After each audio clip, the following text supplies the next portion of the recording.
ठीक है। जरामदा आयना कोठी पूजा पंडाल पहुंचे हुए हैं। यहाँ पर माँ दुर्गा का आपने माथा भी टेका, और क्या कहेंगे इस बार 2024 की चुनावी रंग क्या रहेगी आपकी झरिया विधानसभा में खास कर? सबसे पहले माँ दुर्गा को नमन करते हैं, वंदन करते हैं। साथ ही साथ समस्त देशवासियों को, राज्यवासियों को, झरिया वासियों को, धनबाद वासियों को दुर्गा पूजा की असंख्य शुभकामनाएं, अनंत शुभकामनाएं। और माता रानी से प्रार्थना है समस्त देशवासियों का कल्याण करें, उनके लिए प्रगति का मार्ग खोले। और जहाँ तक चुनाव का प्रश्न है, आप संथाल परगना के दौरे से देख चुके होंगे। हम लोग भी जब गए थे तो गाड़ी में ये चर्चा हो रही थी कि पता नहीं संथाल परगना में लोग सुनने के लिए आएंगे कि नहीं आएंगे, क्या फीडबैक मिलेगा नहीं मालूम। लेकिन संथाल परगना जाने के बाद लगा कि शायद हम धनबाद में ही हैं। वही जनसैलाब, वही उमड़ता हुआ भीड़, और यानी रात को भी संथाल परगना में भी पहाड़ी के तलहटी में, वो महगमा बिहार बॉर्डर के सीमा था, वहाँ लगभग रात्रि के 9-10 बजे तक लोगों ने भाषण को सुनने का कार्य किया। उसके बाद हम लोग साहेबगंज ज़िला गए। साहेबगंज ज़िला में तो बारिश में पहली बार मेरा टेंट भी टूट गया बारिश में, लेकिन उसके बावजूद लोग टस से मस नहीं हुए हैं। तो ये तो प्रतीत हो रहा है कि नई विचारधारा का पूरे राज्यवासी धीरे धीरे, लेट ही सही, समर्थन कर रहे हैं और उनका स्वागत भी कर रहे हैं। सरना गमछा पर जो विवाद चल रहा है, क्या कहना चाहेंगे? देखिए मैम, अभी आपने गमछा सर पे रखा है, लेकिन हम लोग गमछा को केवल गमछे के दृष्टिकोण से ही देखते हैं। कभी वो गले पे आता है, कभी वो कमर पे आता है, कभी उसको हम लोग बिछा के बैठ जाते हैं। तो उसी प्रकार की एक घटना है वो, मतलब कह सकते हैं कि अनजाने में अनभिज्ञ के रूप में। और मेरा मानना है कि आग्रह होगी, सबसे पहली बात, अगर किन्हीं को ठेस पहुंचाए तो हम बार बार नहीं, 1000 बार उनसे माफ़ी मांगेंगे, लेकिन हम ये तर्क जरूर देंगे कि आप कम से कम वस्त्रों को आप आस्था के नाम पे ना रखें, क्योंकि वस्त्र जो है वो नहाने धोने, माथा पोंछने के कार्य आते हैं। और इसीलिए थोड़ा सा ये कोई मैंने तूल देने के लोगों ने कार्य किया। बाकी उसका मैंने उसके लिए मैंने जो हम तुरंत ही सार्वजनिक मंच पे ही हमने कहा कि भाई हमें अगर किसी के हमारे कृत्य से, हमारे कार्य से किसी को ठेस पहुंचा तो हम लोग उसके लिए क्षमा याचना करते हैं। गोगो दीदी योजना, देखिए गोगो दीदी योजना हम चाहेंगे ना कि सबसे पहला बात तो आप लोग भी एक खुद प्रेस चलाइए कि ये बिल्कुल दिग्भ्रमित करने का है। डीसी ने भी तमाम जिलों के डीसी ने ये नोटिस जारी किया है कि गोगो दीदी योजना नाम की कोई योजना अभी नहीं चल रही है। ये केवल और केवल फ्रॉड है, दिखावा है। गठबंधन की सरकार जिसका अभी चल रहा है मैया योजना, ये कितना फैक्टर कर सकता है? नहीं, देखिए फैक्टर नहीं करेगा, क्योंकि आप देखिए CGL की परीक्षा में धांधली, तमाम जो वैकेंसी आया वहाँ धांधली गड़बड़ी हो रही है। तो ये लोग अब समझ गए कि 1000 रुपये में हम लोग नहीं भूल करेंगे। आपके परिवार लाखों रुपए महीना कमाएंगे, आप लाखों रुपए में सीटों को बेचेंगे और 1000 रुपये रिश्वत देंगे चुनाव के समय। ये अब झारखंड के लोग स्वीकार नहीं करेंगे। सर, झारखंड के भैया लोगों का सवाल है, भैया को सम्मान कब मिलेगा? जी, हमारी सरकार में भैया का भी सम्मान होगा। और हमें लगता है कि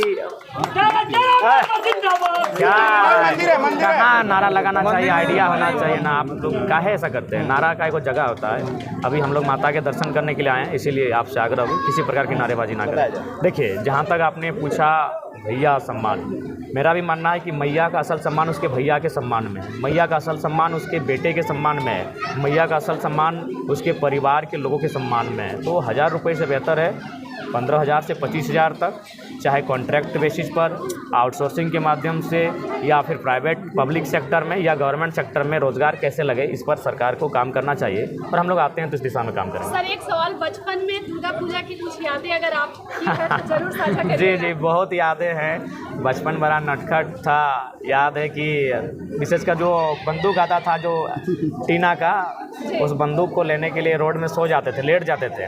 कोई गाड़ी आता था, गाड़ी के नीचे सो जाते थे, जब तक नानी या मौसी मैंने कंफर्म ना करे कि बंदूक खरीद के दे रहे हैं। तो इस बार मेले में कैंची खरीद रहे हैं? जी, इस बार तो मेले में सिर्फ कैंची खरीदा जाएगा। और दुर्गा पूजा मेरे ही नहीं, हमारे जैसे लाखों करोड़ों युवाओं की एक अभिन्न यादें हैं। यादें आपकी भी होंगी, केतकी जी की होंगी, भैया का भी होगा, ये भैया का भी होगा। दुर्गा पूजा एक ऐसा त्यौहार ही है जिसमें बचपन की बहुत सारी यादें एक साथ समाहित हैं। एक सवाल और, झरिया में खास करके कहें तो ये कोलफील्ड इलाका विस्थापित, यहाँ का सबसे बड़ा मुद्दा है विस्थापन, कोलबेरिंग एरिया में खास करके। बिल्कुल, विस्थापन को लेकर हम लोग पहल करेंगे। एक बेहतर और सशक्त विस्थापन नीति बने। और यही नहीं, 40 साल 50 साल पूर्व से ही जो विस्थापन के मामले आधार में लटके हैं, उन मामलों का भी निष्पादन होगा। उन मामलों को भी त्वरित कार्रवाई करते हुए दुरुस्त किया जाएगा। और विस्थापन के अलावा शहर में जो समस्या होती है वो पानी की होती है, प्रदूषण की होती है, तो इस पर भी हम लोग काम करेंगे ताकि शहर का जो वातावरण है उसे स्वच्छ रखा जा सके। भौरा जहाज स्टार में जो आपका जो कार्यक्रम चल रहा था, लगातार धरना प्रदर्शन वहाँ विस्थापन को लेकर के, अभी तक वो मुद्दा क्लियर नहीं हो पाएगा? जी बिल्कुल, चूँकि जिन लोगों से हमारी लड़ाई हो काफ़ी सशक्त लोग हैं, तो हमें लगता है कि अब राजनीति के माध्यम से उनसे लड़ाई लड़ेंगे और चुनाव के बाद उनसे एक ज़ोरदार तरीके से हम लोग चरणबद्ध लड़ाई लड़ेंगे। जयराम जी, कल एक मीटिंग हुई अधिकार यात्रा से रिलेटेड, जरा उसे विस्तार से बताइएगा। देखिए, अधिकार यात्रा का संबंध ये है कि हम लोग अपने तमाम प्रत्याशियों को, तमाम जो संगठन के साथी हैं, पदाधिकारी हैं, कि आप गांव-गांव जाएं, एक साथ जाएं, हर एक दरवाजे तक पहुंचे, हर एक आंगन तक पहुंचे, उससे अपनी विचारधारा से रूबरू करवाएं, उन्हें अपने झारखंड के अधिकार से संबंधित बातों से परिचय कराएं और कुल मिलाकर लोगों के साथ कनेक्टिविटी बनाएं। ये हम ठीक। झरिया वालों को बलिया वालों ने लूटा है क्या? देखिए, आप कह सकते हैं कि झरिया को केवल हम किसी अन्य पे दोषारोपण करें, हम भी कहीं ना कहीं दोषी हैं। अन्य राज्यों से जो लोग आए हैं, जिन्होंने माफिया प्रवृत्ति का रूप धारण किया, वे तो दोषी हैं ही, हमारे लोग भी दोषी हैं। जहां हमें एकजुट होकर लड़ना चाहिए था, जहां संघर्ष करना चाहिए था, हम लोग वहां आपसी विवाद में उलझे रहे हैं और उसी का परिणाम रहा कि आज भी विस्थापन के मुद्दे सॉर्ट आउट नहीं किए गए हैं। तो नो डाउट अन्य राज्य से जो लोग आए हैं, जिन्होंने दबंगई प्रवृत्ति से, अगर अन्य राज्य से लोग रोजी रोजगार के लिए आए हैं, उनका स्वागत है, आज भी स्वागत है, कल भी स्वागत रहेगा। अन्य राज्य से लोग व्यापार के दृष्टिकोण से 2 पैसे कमाने के लिए आए हैं, उनका आज भी स्वागत है, कल भी स्वागत रहेगा। लेकिन जो लूटने के उद्देश्य से आए हैं, उनका कल भी विरोध था, आज भी विरोध है और कल भी रहेगा। जयराम जी, एक सवाल है। 15 साल यहाँ भाजपा की सरकार ये झरिया विधानसभा में रही है और उसके बाद 5 साल यहाँ से कांग्रेस की रही है, लेकिन यहाँ की समस्या धरातल में अभी तक वही समस्या का समाधान नहीं है। देखिए, आप भी जानते हैं कि यहाँ जितने भी कोलियरी हैं, वहाँ जितने भी स्थापित राजनीतिक दल हैं, उनके नेताओं को कमीशन बंधा है, तो नेता मजबूर हो जाते हैं। जो पैसा CSR का फंड हो, जिला में जो DMT फंड हो, जो पैसों का उपयोग जन सुविधा, मूलभूत सुविधाओं का निराकरण के लिए किया जाना चाहिए, वे पैसे नेताओं मंत्रियों की जेब में चले जाते हैं कमीशन के रूप में। और नेता मंत्री अगर चुप हो जाएंगे तो लोकतांत्रिक देश में हमें लगता है कि वहाँ मीडिया का रोल आम होता है, आप ही उन्हें न्याय दिला पाएंगे, हमें आप चाहता है। धन्यवाद, जय भारत, नमस्कार।